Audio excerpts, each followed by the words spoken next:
Dios me lo bendiga esta tarde. Bienvenidos a un episodio más de Pregúntale al Pastor. Es un gusto nuevamente estar aquí. Hemos visto la respuesta de las personas al primer episodio, en lo cual es una cosa bonita poder ayudar de alguna forma, aunque no estemos presentes en cierto lugar, poder ayudar al cuerpo de Cristo en lo que tiene que ver con estas preguntas que son inquietantes, preguntas que realmente muchas de ellas tienen que ver en realidad con el ejercicio de nuestra fe. Entonces vamos a comenzar esta tarde, vamos a hacer una oración. Señor, te agradezco por tu amor, tu paz, tu bondad. Gracias por cada uno de mis hermanos que está esta tarde aquí para poder inquirir en tu palabra, que nos enseña tu palabra acerca de las preguntas que tiene nuestro corazón, de las cosas que muchas veces enfrentamos a lo largo de la vida. Te pedimos que tú nos ayudes, nos bendigas y que esta clase pueda ser clara, este episodio de Pregunta del Pastor pueda ser de ayuda a muchas personas, no solamente a los que están presentes, para los que lo van a mirar a través de las redes. Te agradezco en el nombre de tu Hijo Jesús. Amén y amén. Y bueno, este día nos llega una pregunta muy... yo creo que esta es la pregunta más fáciles de contestar, las más difíciles de vivir. De las más fáciles de contestar, las más difíciles de vivir. Y María nos hace una pregunta, dice, ¿cómo no caer en pecado? ¿Ok?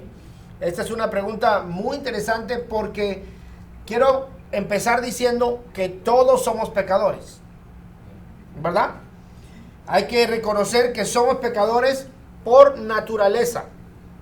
En otras palabras, de la misma forma en el que el cuerpo se corrompe, el alma se corrompe, obviamente, de esa misma forma tan natural que nos sale, por ejemplo, yo no sé a quién le pase, no voy a pedir que alce la mano, pero ¿cuántas veces dice una mentira sin pensarlo? Nada más reacciona y dice una mentira sin pensarlo, porque quizás había que salir del paso de alguna pregunta, quizás había que resguardar cierta verdad, quizás podría decir, bueno, es que es una mentira piadosa porque no hay que descubrir a tal o cual persona, pero muchas de las ocasiones, sin pensarlo mucho, cometemos ese tipo de situaciones. ¿Por qué? Porque es parte de nuestra propia naturaleza. Tenemos que entender que nosotros somos, si bien es cierto, somos hijos de Dios, también es cierto, tenemos una naturaleza caída que fue traspasada hacia nosotros a través del pecado, en este caso, de Eva a Adán, de Adán hacia nosotros.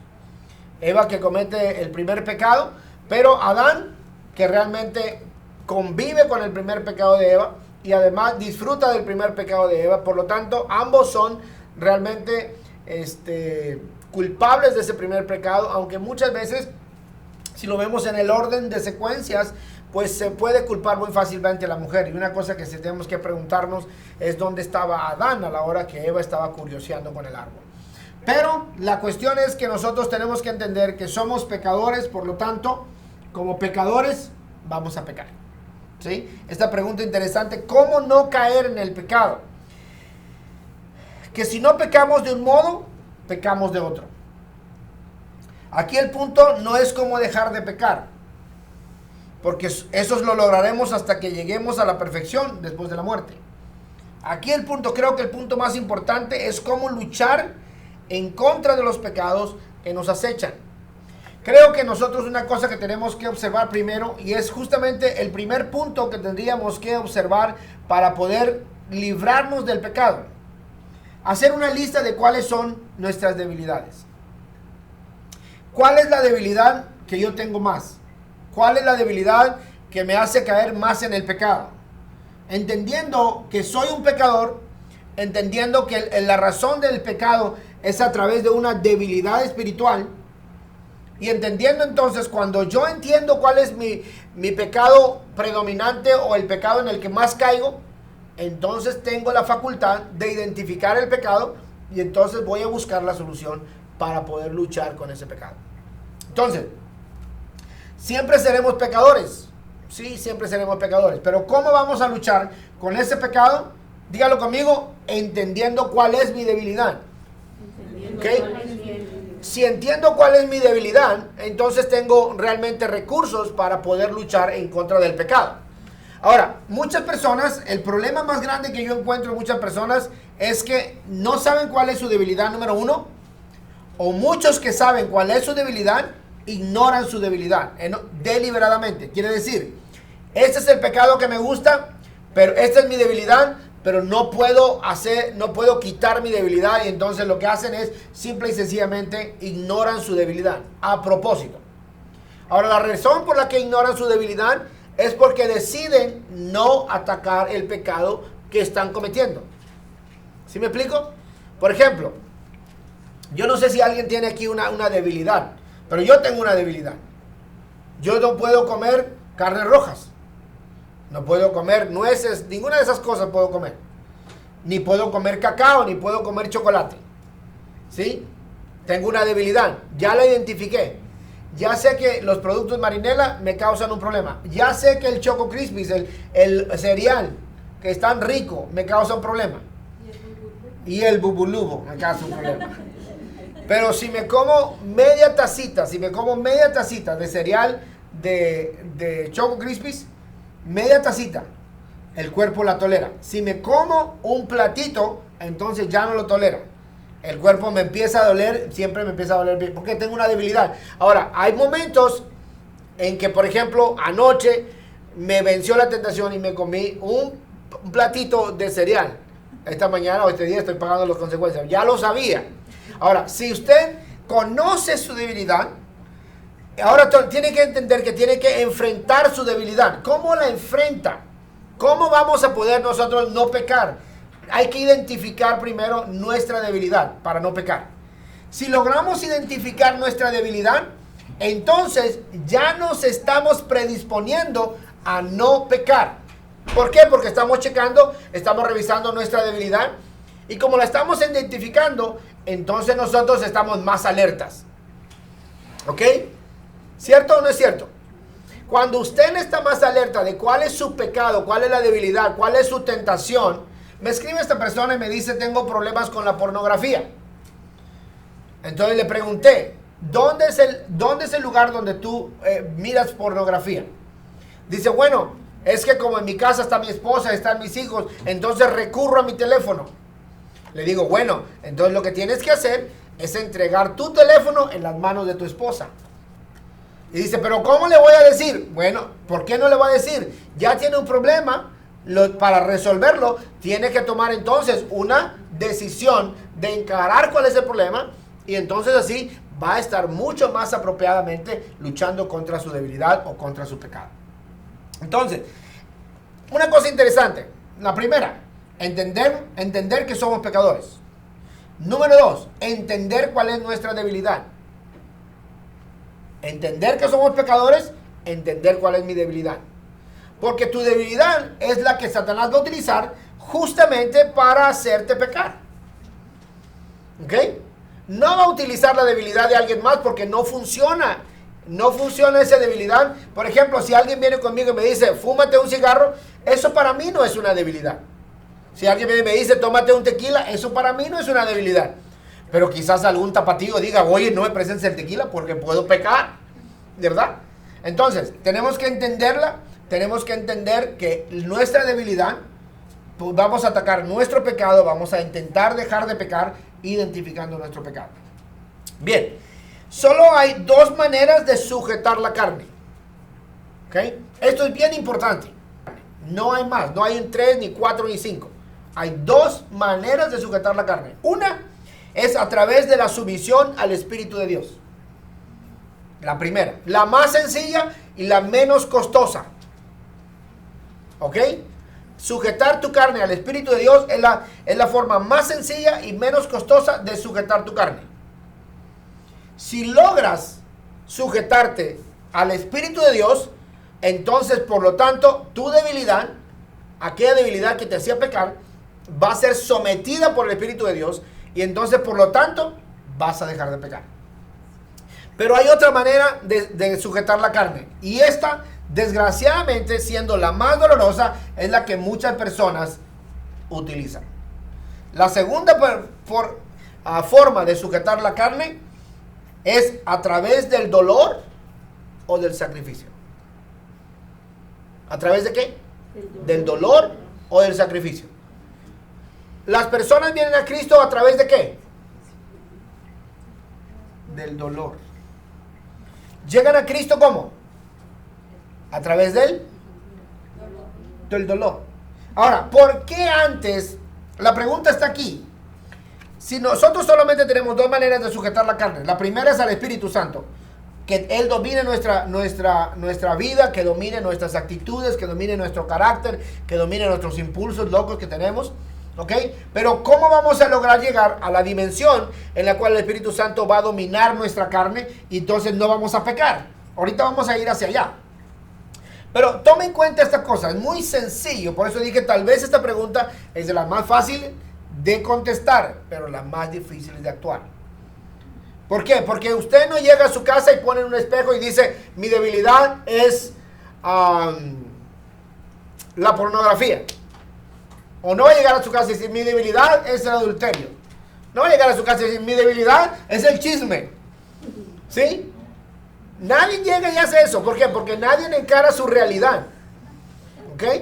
Ahora, encarar tu realidad es entonces querer dejar lo que estás haciendo porque ahora entiendes qué pasa y entonces quieres dejarlo. Pero la otra forma es que si ya entendiste, ahora puedes escoger una de las dos rutas para que tu carne sea dominada. Tienes que escoger una de las dos rutas. ¿Quieres que Dios domine tu carne a través de la sujeción al Espíritu Santo? ¿O quieres que Dios utilice el dolor para sujetar tu carne, humillar tu espíritu y entonces llegues a la humildad necesaria para entender que necesitas de Dios? Ahora, muchas personas utilizan la segunda ruta inconscientemente. Utilizan la segunda ruta. ¿Por qué utilizan la segunda ruta inconscientemente?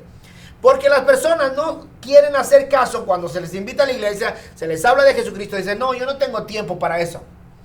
Tengo tiempo para la borrachera, tengo tiempo para el baile, tengo tiempo para mi trabajo, tengo tiempo para el gimnasio, tengo tiempo para la novia, tengo tiempo para el amante, pero para Dios no tengo tiempo. Ahora, cuando venimos a entender este asunto, si nosotros podemos dejar en las manos del Espíritu Santo la conducción de nuestra vida, entonces vamos a tener menos dolor. Menos dolor. Por eso les digo, hay dos maneras de sujetar la carne.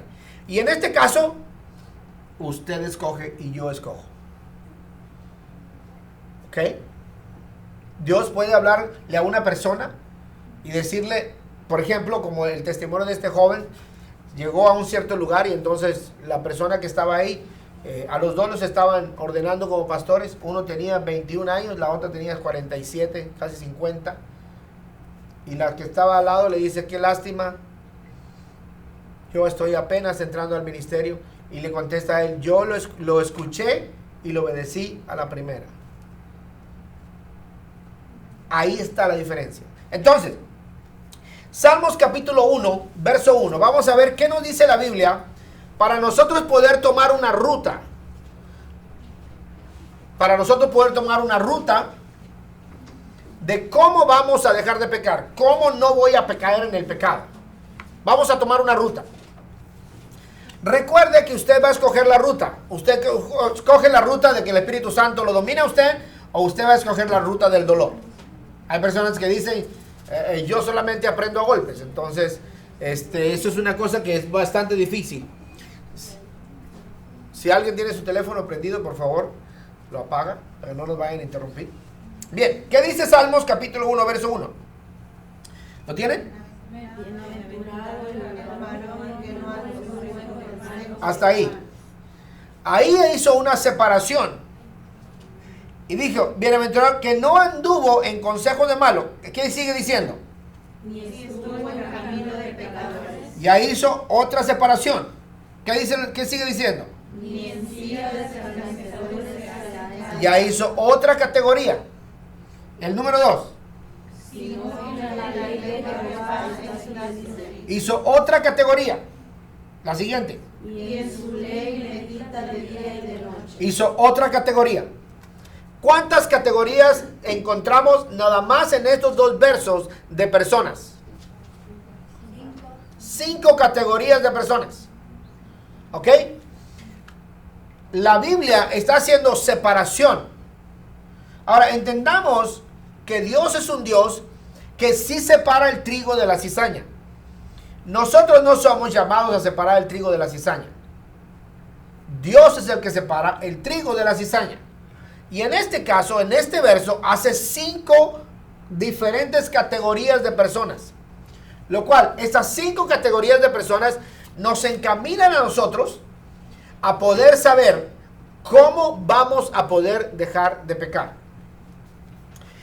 Si yo le hago una pregunta a usted esta tarde, la pregunta que yo le puedo hacer a usted, no sé si usted la quiere contestar o no, no sé si quiere reaccionar a ella o no, pero ahí le va la pregunta. ¿Quién de aquí necesita dejar un pecado? Ahora, me refiero a un pecado repetitivo,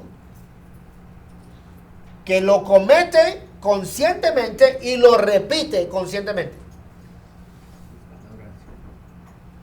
Ok, entonces, vamos a ver qué dice la Biblia, cómo la Biblia hace un parámetro, cómo nos linea la Biblia para que nosotros podamos dejar ese pecado que nos puede literalmente costar la vida.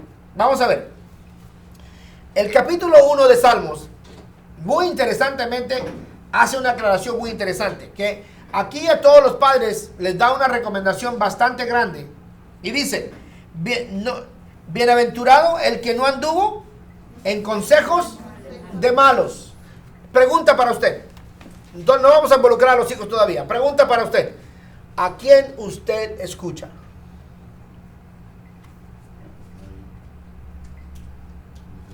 Esa es la pregunta. La primera pregunta. ¿A quién usted escucha? Ahora, le voy a dar la aclaración. ¿Por qué le estoy diciendo lo siguiente? Porque eso es lo que ocurre literalmente en la vida de las personas. Vamos a poner el ejemplo vamos a poner el ejemplo de un hombre. ¿Okay? El hombre engañó a la esposa y la esposa lo está dejando. Viene el compadre y le dice, compadre, ¿qué te preocupas, compadre? Un clavo saca otro clavo. ¿Verdad? ¿Qué es lo que está haciendo? Está buscando consejo. ¿En dónde?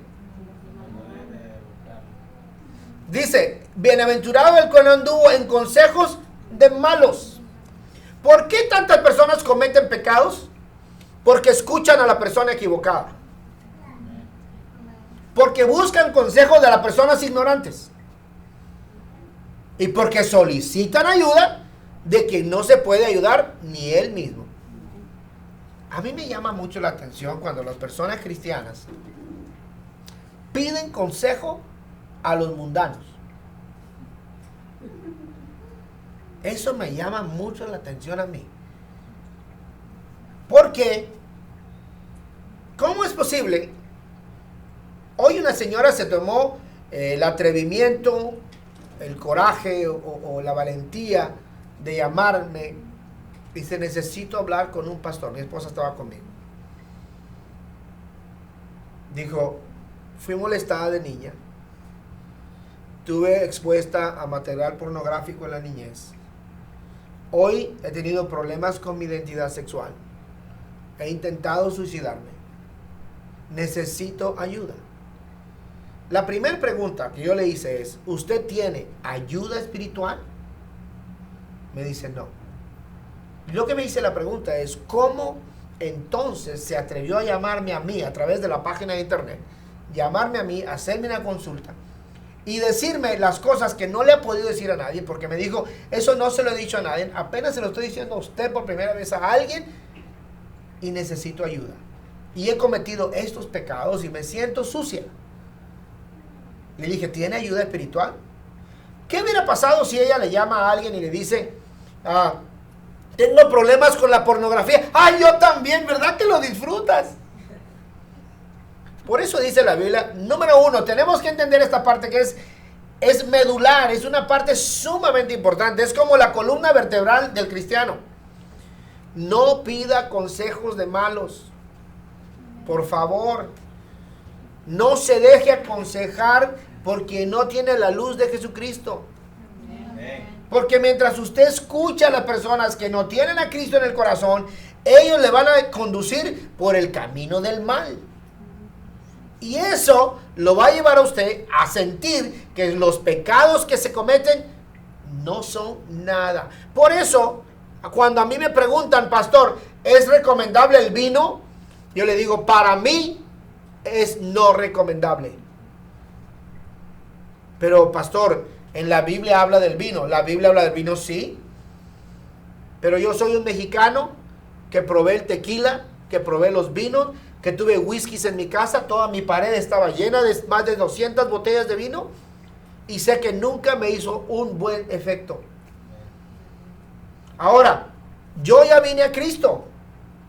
Y eso para mí, incluso teniendo mi pared en mi casa con los barriles de tequila que me regalaban con mi nombre, ni así me convertí en borracho. Pues ahora que soy cristiano, que soy pastor, ¿para qué lo necesito?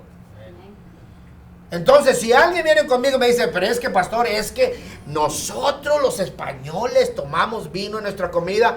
Yo soy un mexicanito. ¿Ok?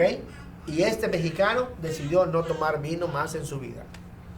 ¿Por qué? Dice la Biblia, no recibas consejos de malos. Esta es una de las primeras cosas que tenemos que hacer para no pecar contra Dios. No recibir consejos de los malos. Muchas veces nos vemos dejados dirigir por personas malvadas y le prestamos atención dando por hecho que sus palabras son buenas. Tal vez solo obtienen algún tipo de posesión o fama o algún tipo de cosa. ¿Ok?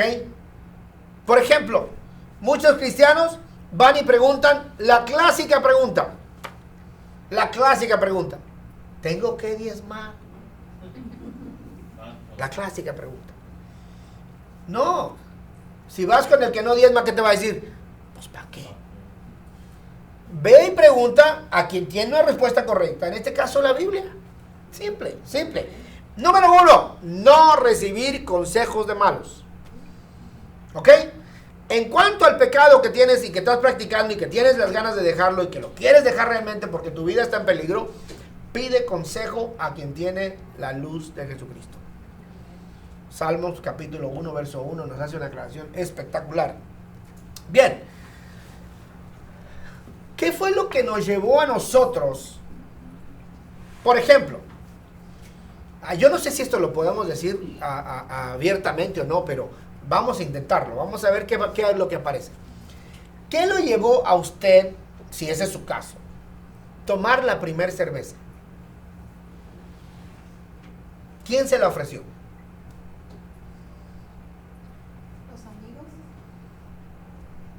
Los amigos. ¿Por qué no se la ofreció su papá o su mamá? Porque aunque ellos fueran borrachos, sabían que era malo. Y ellos dicen, ojalá mi hijo no haga lo que yo hago. Ay, yo cuántos padres he escuchado decir esas palabras. ¿Ok?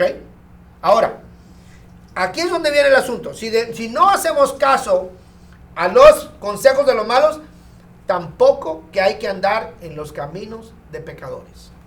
Oh my goodness. ¿Alguien me puede decir algún camino de un pecador? Antes que yo lo diga y me lleve de encuentro a alguien.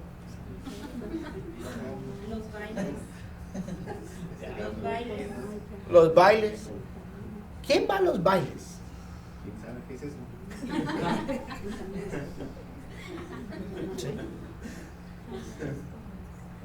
Escucha bien esta parte. Escucha.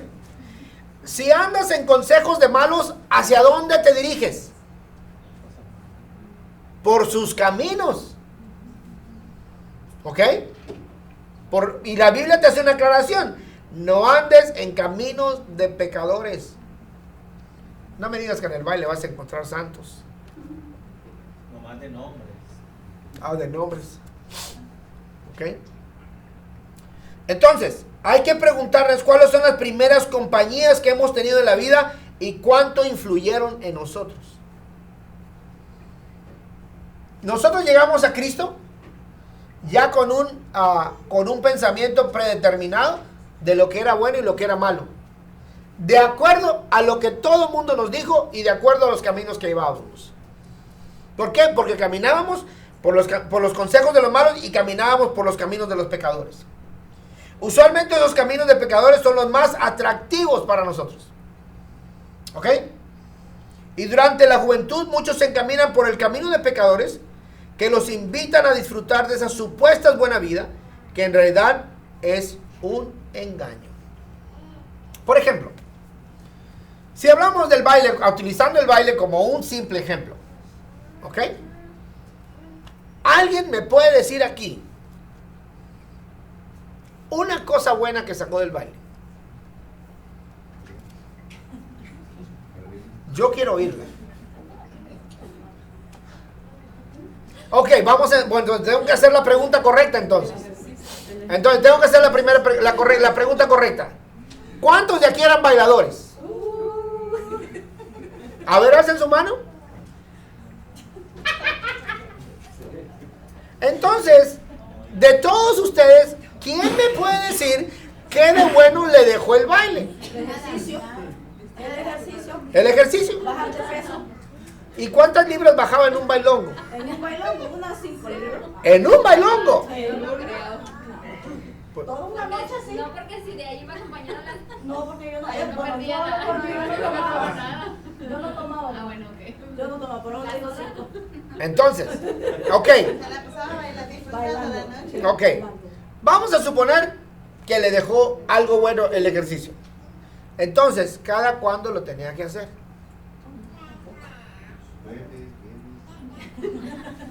Pero dígame, ¿qué otra cosa buena le dejó?